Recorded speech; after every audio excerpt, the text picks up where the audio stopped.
basically a low string and a high string. Sounds like a 12, right?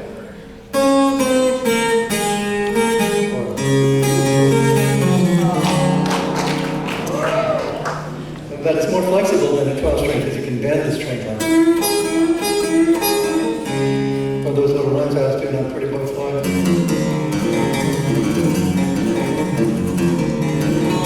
So it's kind of like a Swiss Army knife of a guitar.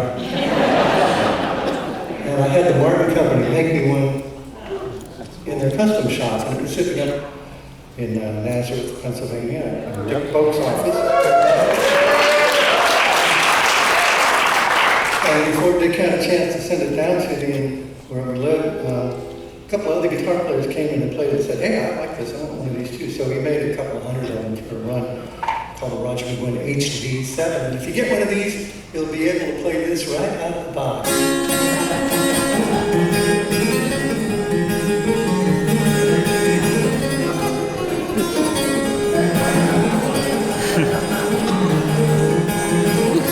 Yeah, I could play Jesus songs. That's about it.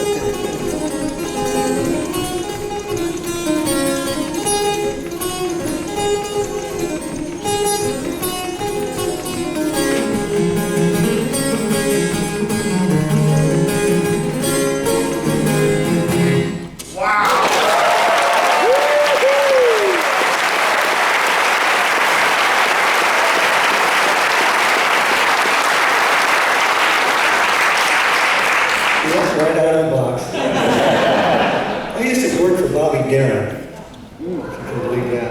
But Bobby was a multi-talented guy. He could play everything. He played the guitar and the piano and the vibraphone. He could tap dance, and he could sound like all kinds of different people. He did impressions. And he started out with rock and roll, splish splash, I was taking you back, and moved into sort of crooning like Frank Sinatra. But along the way, he developed a love for folk music. And that's why he hired me to back him up and sing harmony and play the 12-string guitar behind it.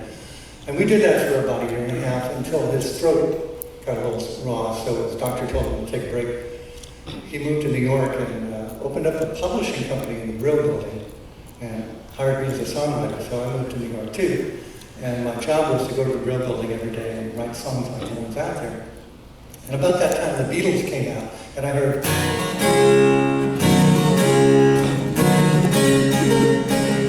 I went, wait a minute, those are folk music chord changes. You know, a million folk songs have those chord changes. I went, oh, these guys are putting a rock and roll beat to folk tunes and rock and roll lyrics.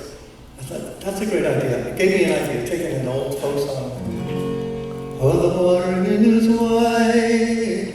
I cannot cross over, and neither have my wings to fly. And putting a Beatle beat to it.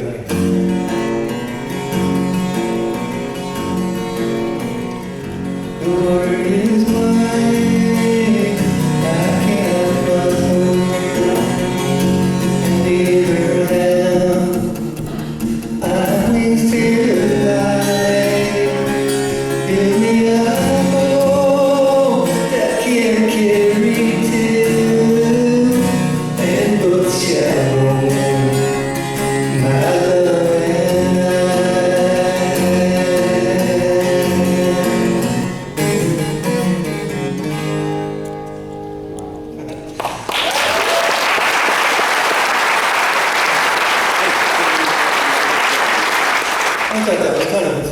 so I took it down to Greenwich Village and started playing it for the people in the coffee houses.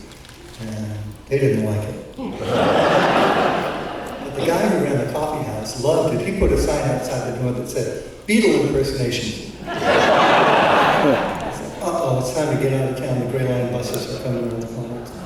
So I went out to LA and I got a job at the Troubadour Folk Club in Hollywood, opening up for Hoyt Axton. And there was this unknown guy in the middle. His name was Roger Miller. Dimey, dimey, the Arctic woman had eyes, tree, woman, free for me. And Roger Miller was going over great. And of course, Hoyt Axton was going over great. And I was doing folk songs with the Beatle beat.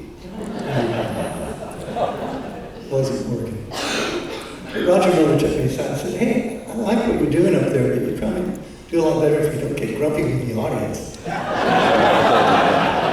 But there was one guy in the audience who liked what I was doing. His name was Gene Clark. He came backstage and said, I love what you're doing. I love the Beatles. I love folk music. Let's write some songs. So Gene Clark and I sat down in the front room of the Troubadour, writing songs every day. And this is one of the first songs we wrote. It was later picked up by a group called the Triggers. You show me how to do exactly what you do. I fell in love with you. Oh, it's true. I am in love with you.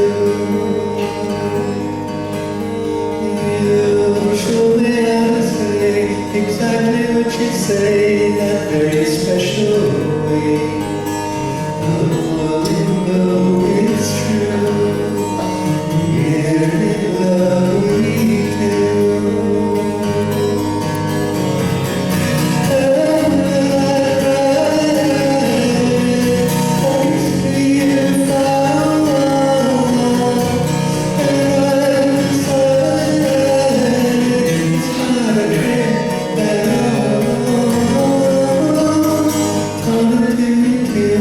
Exactly what you